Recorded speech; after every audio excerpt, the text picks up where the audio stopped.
pursuit of spiritual growth. When we fast, we focus less on satisfying our physical desire and more on our spiritual needs. This can help us develop a Christ-like love that is selfless and sacrificial. Pangalawa, prayer. It helps us communicate with God and understand His will for us. It allows us to express our dependence to God, align our will with His, and seek His guidance. This can help us love others as Christ loved us, with patience, kindness, and understanding. The third one is almsgiving. It is an act of love and mercy towards those in need. It is a way to express our love for God through our love for our neighbors.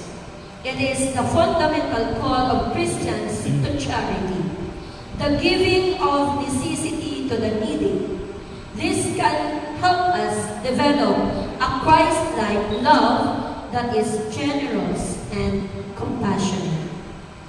The fourth one is repentance. Repentance is about acknowledging our sins, feeling genuine sorrow for them, and resolving to avoid future sin.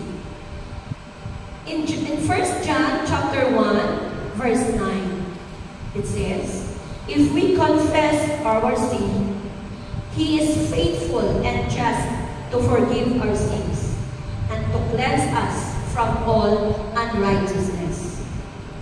What did Jesus teach us about repentance? Jesus Christ taught that repentance has more to do with changing our hearts than it does with what is visible on the outside. He taught that we all must change and grow. We all must repent to be acceptable before God. This humility